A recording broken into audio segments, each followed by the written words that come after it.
Ba'zi odamlarni ko'rasiz, Allohdan qo'rqamiz deydi. Ana boring jamoatga ham chiqadi. Lekin qilayotgan ishlari Rasululloh sollallohu alayhi vasallam yo'llariga tamomila zid. Qancha tolib ilmlarni ko'rasiz, ilm oladilar. Da'volar Allohdan qo'rqaman deydilar.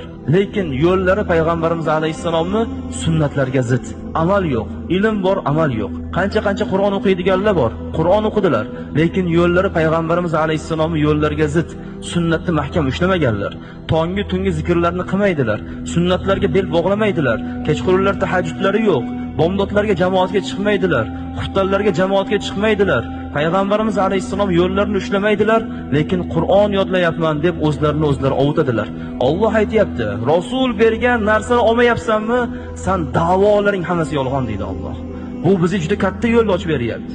Ya'ni biz so'zlarimizda emas, amallarimizda payg'ambarimiz alayhisalomga o'xshashga harakat qilsak, Alloh taqvodorsiz deyapti.